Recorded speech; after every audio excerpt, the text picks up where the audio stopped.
So science has a long history of making things a little bit more complicated than they need to be.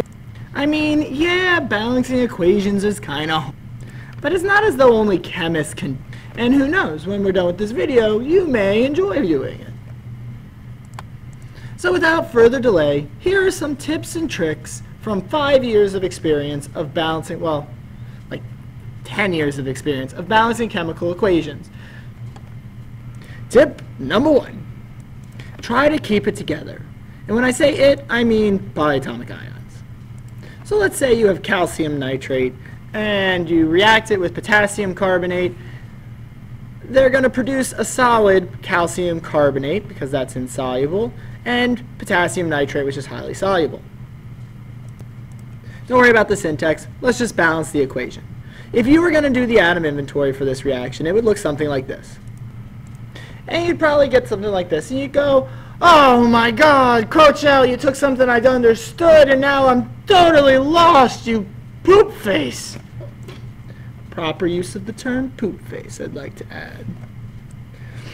Because I have to admit, this equation, a little bit daunting when it's taken in this context, where you take each thing and break it into its atoms, and you're looking at, oh, I've got 9 oxygens, 6 oxygens, what, 30, oh, headache. But if you treat polyatomics as their own element, or we say I have 2 nitrates, I have 1 nitrate, I have 1 carbonate, I have 1 carbonate, suddenly this becomes a lot easier. Now I should point out you can only do this if the polyatomic is the same on both sides. I have NO3 on this side, I have NO3 on that side. They are the same, so I can keep them together. So if I rewrite my atom inventory now, keeping the polyatomics together, it would look like this. And now this really isn't that bad. So let's start with calcium. I have 1 calcium, I have 1 calcium. I have 2 nitrates, I have 1 nitrate. So I can multiply this by 2 to give me my 2 nitrates. Just don't forget, when you do that, you get 2 nitrates, but you also get 2 potassiums. And then, just like that, the equation's balanced. No need to add up all those oxygens and go crazy.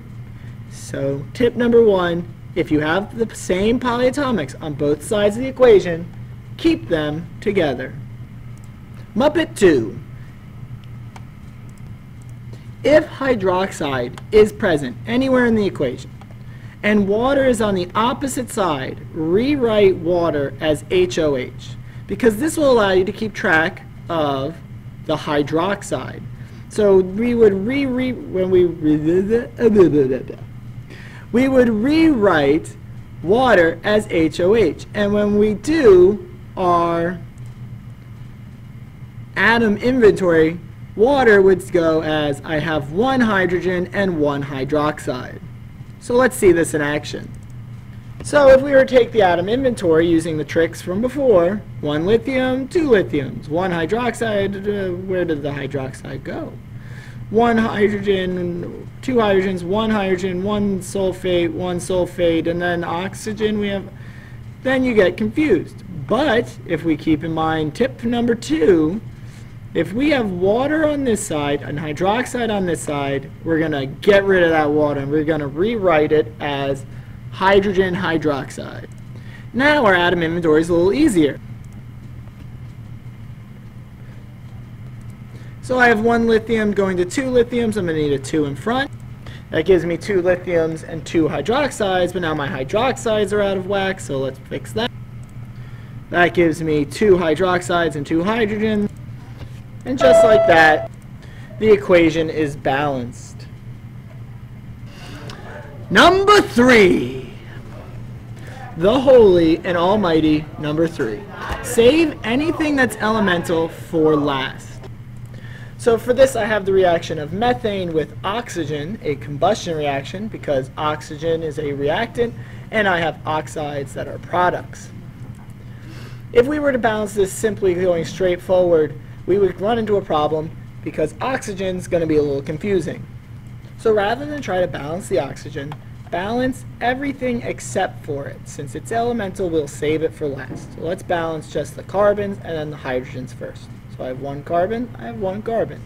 I have 4 hydrogens, I need 4 on this side. So what can I multiply 2 by to get 4? That's right, 2. And this one's pretty straightforward. Now that I have 4 hydrogens, I need 4 oxygens, so 2 again needs to be put in front of oxygen. And the equation is balanced. The last tip is less a tip and more of a strategy. And if the other 3 serve you well, great. This one is a little complicated, so if you understand up to this point and this confuses you, it's not the end of the world. So here I have another combustion reaction. I can tell it's combustion because high oxygen is a reagent and is producing 1 or more oxides. This trick comes in real good handy for any combustion reaction. Anytime oxygen is going to be used and you're going to make 1 or more oxides, it's going to get messy. So we start by balancing the normal way of balancing. I have 2 silicones, I have 1 silicone. Let's put a 2 there.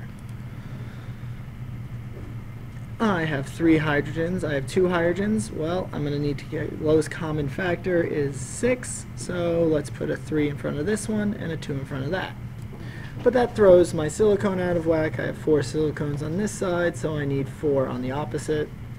So let's change this coefficient to 4, bringing my total number of oxygens to 17. So what would I have to multiply 2 by to get 17? Well, that's not that easy.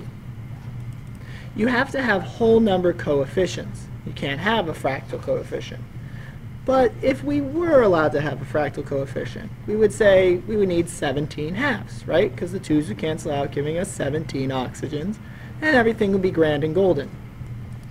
So what can you do to get rid of this fraction? Well, you could multiply the entire equation by 2, and then that will get rid of it, and you would end up with a whole number. So when we distribute this 2, we would end up with a balanced chemical reaction.